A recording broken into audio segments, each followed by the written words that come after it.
Welcome back to The Explainer. Today, we're tearing into a concept that literally dictates the very fabric of commercial success, economic theory, and human psychology. We're talking about the true nature of value. We're going to see how the exact same rules that price goods in an open market also dictate exactly how you are perceived by your clients, your partners, and your peers. Okay, let's dive into this. I want to start things off with what seems like a really simple question. Why is steak so much more expensive than fried chicken? I mean, it's a cold, hard fact of every grocery store you walk into, but the underlying reason forms the absolute foundation of everything we're going to unpack today. It isn't just about taste, it's about the fundamental laws of nature and economics. Now, what's really interesting about this slide is the literal economics of farm animals. Think about it. One chicken can lay 12 eggs at once, leading to 12 offspring. It requires relatively low resources to maintain all of that, which inevitably leads to a massive oversupply in the market. Abundance makes it cheap.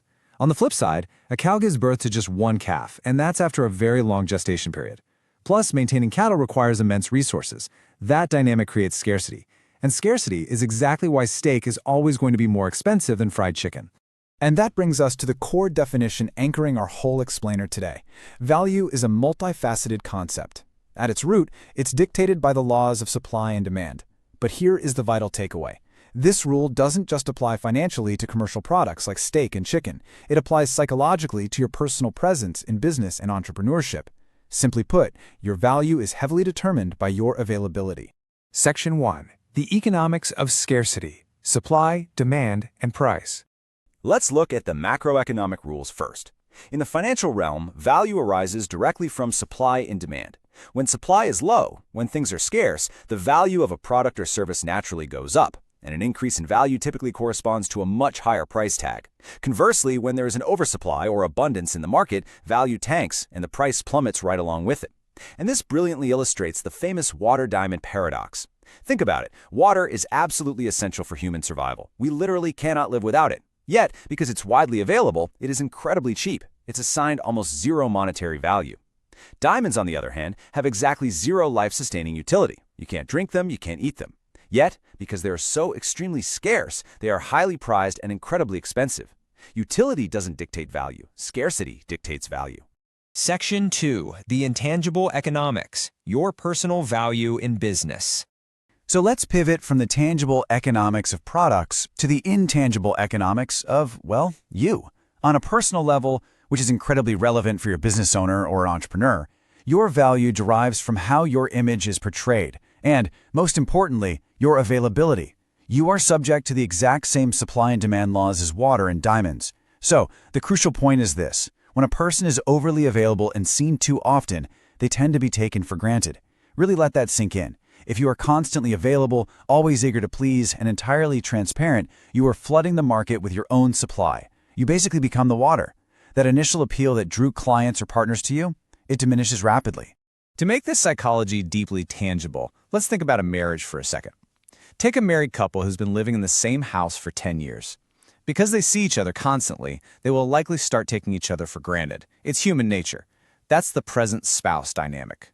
But that dynamic instantly shifts when one partner goes on a work trip or visits relatives for a week. It's only through that temporary absence that the remaining partner actually realizes the void left behind. Absence is what creates appreciation. This dynamic is honestly so powerful that it even kicks in at the end of relationships. In the context of a breakup, it's often only after a few days of sleeping alone or entirely losing visibility of the other person that the perceived value of that previously overlooked individual suddenly spikes. The sudden lack of supply immediately drives up demand. Let's move to and see how this builds into Section 3, the strategy of scarcity, moving from theory to action. So how do we actually take this economic theory and turn it into a playbook for entrepreneurs and leaders? How do you practically increase your perceived value in the market? Well, the remedy is surprisingly simple, but it takes a lot of discipline. Here are your actionable rules of engagement. First, alternate your presence with absence. Being constantly available just signals an excess of supply. Second, do not reveal all your preferences early on. Excessive familiarity kills the sense of curiosity. Third, hold back information to sustain interest. Let people gradually piece together their impression of you. And finally, avoid excessive familiarity. Once someone feels they have you completely figured out, their motivation to pursue further engagement just fades away. I really want to pause for a second here, because this is a profound truth in the psychology of attraction and business. What is easily obtained is rarely deeply valued. Period. Periodically withdrawing your presence creates a natural sense of longing. It builds heightened anticipation. If you are just way too accessible, your desirability simply diminishes. Now, to sustain that engagement over the long haul, you need to balance two core pillars: mystery and spectacle. Step 1 is mystery. Maintaining an element of the unknown keeps your clients and partners in a state of active curiosity. You want to offer enough familiarity to build a genuine connection, but hold enough back to leave them wanting a little bit more. Step 2 is spectacle. You've got to continually refresh how you present yourself. Bring new perspectives, totally new energy, and memorable experiences to the table. Balancing this closeness with distance is what keeps people actively engaged. But you might be wondering, what happens when you pull back? Well, during those periods of strategic absence, your ultimate goal is to maintain mental occupancy. You want to occupy their thinking consistently, even when you aren't physically in the room. And you do this through targeted gestures, thoughtful correspondence, well-chosen gifts, or occasional, totally unexpected encounters. These act as psychological triggers.